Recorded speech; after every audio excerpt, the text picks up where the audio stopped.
वालेकुम। सब तक डिजिटल न्यूज़ के साथ मैं हूं आपका मेज़बान मोहम्मद नदीम चौधरी और इस वक्त हमारे साथ सीनियर सहाफ़ी ज़ुल्फ़कार मलिक साहब मौजूद हैं और शहबाज़ हैदरी साहब। आज हम इनसे बात करेंगे। गुज़श्ता दिनों आप जैसा कि जानते हैं कि इनकी वालिदा मोहतरमा इंतकाल कर गई हैं और यहाँ पर कोटली पहले उनका इलाज करवाया गया और यहाँ से फिर उनको रावलपिंडी यहाँ से शिफ्ट किया गया।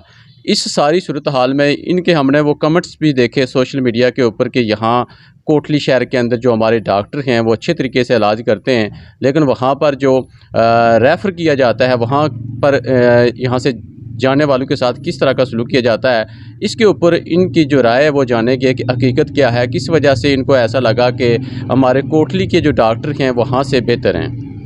जी शुक्रिया नदीम साहब। मैं ज़्यादा लंबी बात तो नहीं करूँगा, मैं ख़ाली आपको एक वाक़या सुना देता हूँ जो मेरे साथ बीता है। तो मकसद ये है कि कल किसी और के साथ ना हो। यहाँ से मेरी वालिदा मोहतरमा को रेफ़र किया गया बिलाल हॉस्पिटल में। बड़ा नाम था, बड़ा अच्छा अस्पताल है, बड़ा महंगा भी है, बड़े डॉक्टर हैं। तो जब हम वहाँ पहुँचते परेशानी की हालत में पहुँचे तो उन्होंने सबसे कबल हमें चिट के लिए काउंटर पर भेजा, मरीज़ को चेक करने के बगैर। जब चिट के लिए काउंटर पर भेजा तो वो डॉक्टर, चूँकि वहाँ कंपटीशन है, उनके एजेंट होते हैं आगे, एक डॉक्टर के लिए वो मार्केटिंग करते हैं, दूसरी कहे कि दूसरे डॉक्टर साहब की लो, वो कहे कि और डॉक्टर की लो, करते करते वो अपना चिट वहाँ पर उन्होंने पैसे लेने थे। थोड़ी देर के बाद उन्होंने कहा जी फिर काउंटर पर जाएँ। वहाँ पर उन्होंने एडवांस पैसे लिए हमसे 50,000 रुपया। फिर बिना इलाज शुरू हुआ एक वार्ड में और चले गए। वहाँ जाकर उन्होंने कहा जी नहीं, जो है ना आपको दोबारा काउंटर पर जाना पड़ेगा। आप दोबारा 1 लाख रुपया जमा किया उन्होंने। और फिर चूँकि ICU वार्ड थी, वहाँ पर बैठना पाबंदी थी, रह नहीं सकता था। तो मैंने रिक्वेस्ट पर कोशिश की कि मैं हर 5 मिनट बाद 10 मिनट बाद वालिदा को देखने के लिए आऊँगा। तो मैं हर 5 मिनट के बाद वहाँ जाता वालिदा को देखने के लिए। तो वो मुझे एक चिट पकड़ाते जो 10,000, 12,000, 8,000 की अद्वियात होती, मैं देता और फिर नीचे चला आता। अगर मैं 10 मिनट ना गया तो ऊपर से आवाज़ आई जी कि आप मरीज़ा का नाम लें, मेरी वालिदा का नाम लें, वो अनवर बीबी। तो मैं उठकर खड़ा हूँ तो फिर चिट दे दें, 8-10 हज़ार की चिट दे दें। रात को 12 बजे उन्होंने गेट मुकम्मल बंद कर दिया। सुबह मैं पहुँचा तो अम्मी का सांस का मसला था थोड़ा सा। वो जब सांस का मसला मैंने देखा तो उनको बताया जी कि सांस फूला हुआ है, तो प्लीज़ कुछ करें। वो थोड़े कोशिश लग पड़े और दवाइयों की चिटें दें, फिर मैं जाऊँ, वो सांस की पोजीशन वही थी। तो मेरे देखते ही देखते डेथ हो गई। वो पंपिंग की, उन्होंने ऑक्सीजन लगाई, लेकिन वो जाँबार नहीं हो सकी। और मैंने नब्ज़ चेक की, उनका पूरा वो मैंने चेक किया और बस यकीन हो गया कि वो फ़ौत हो गई हैं। वफ़ात के बाद उन डॉक्टर, एक फ़ीमेल डॉक्टर थी, वो डॉक्टर उन्होंने कन्विंस किया कि आप इनको वेंटिलेटर पर लगाते हैं और डायलिसिस भी करते हैं। मैं हैरान था कि मेरी वालिदा तो फ़ौत हो चुकी हैं, ये मुझे क्यों। आपको यकीन हो गया था कि उनकी डेथ हो चुकी है? जी मुझे यकीन था, लेकिन उनकी बातों से फिर मैं कंफ्यूज हो गया कि हो सकता है ये सही कह रहे हूँ और मैं गलती ना कर बैठूँ और बाद में सारी ज़िंदगी मुझे अफसोस रहे। डायलिसिस का तो मेरे जहन में था कि इस उम्र में, इस हालत में नहीं कराना चाहिए। फिर मैंने काशिफ शबीर साहब हमारे दोस्त हैं, वो चूँकि डायलिसिस वगैरह करवा रहे हैं, उनसे मशवरा लिया तो उन्होंने कहा जी ये किसी सूरत में भी स्टेज पर डायलिसिस ना कराएं आप।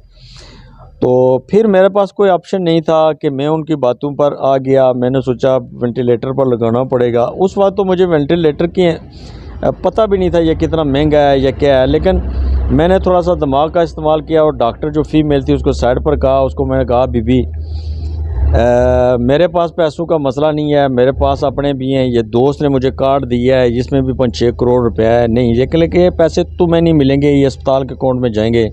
आपने मरना भी है, जन्नत दोज़ख का भी तसव्वुर करें जहन में और ऐसे सोचें कि आप भी किसी की बेटी हैं, डॉक्टर ना बने, बेटी बनकर सोचें। इमोशनल उसको किया तो उसने कहा जी कि शी हैज़ डाइट, यानी कि जो 2 मिनट पहले मुझे डॉक्टर ये कायल कर रही थी कि उनको डायलिसिस पर डालना है, उन्होंने कहा शी हैज़ डाइट।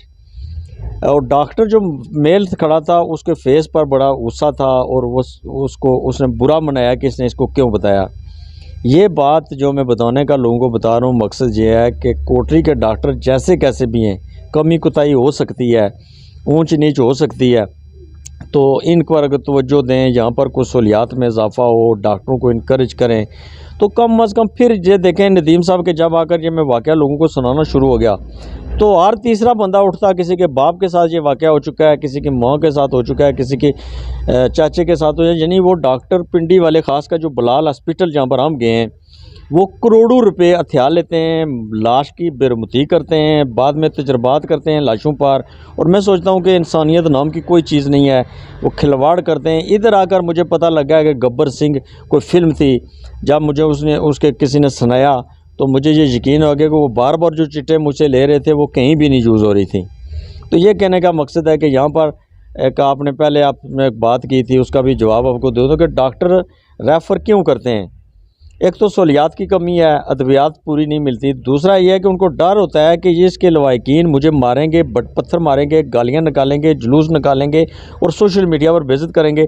इस वजह से वो डरते जान छुड़ा देते हैं। गलती हमारी भी है, मतलब इमरजेंसी है, इमरजेंसी केस क्या होता है, किसी को गोली लगे, किसी को एक्सीडेंट हो, लेकिन वहाँ फ्लू वाला भी जा रहा है, वहाँ खारिश वाला भी जा रहा है, वहाँ कोई दायमी कब्ज़ वाला भी जा रहा है, ठीक है, तो वो सब को ट्रीट करते हैं। तो गलतियाँ हमारी हैं कि इमरजेंसी में सिर्फ इमरजेंसी डॉक्टर मरीज़ों को जाना चाहिए, डॉक्टरों को थोड़ी सी हौसला अफजाई करें ताकि वो काम करें। आपका कहने का मकसद है कि हुकूमत आज़ाद कश्मीर और हमारे जो साहिब इस्तात लोग हैं, हमारे इन जो सरकारी हॉस्पिटल हैं, अस्पताल हैं, इनकी तरफ तवज्जो दें, तो यहाँ पर हमें जो डॉक्टर हैं वो भी अच्छे हमारे पास मौजूद हैं और यहाँ पर हमें वहाँ से ज़्यादा सहूलियात में मैसर हो सकती हैं और वहाँ की जो परेशानियाँ, वहाँ की जो मुश्किलात हैं, उनसे हम बच सकते हैं। जी बिल्कुल, आपने सही कहा।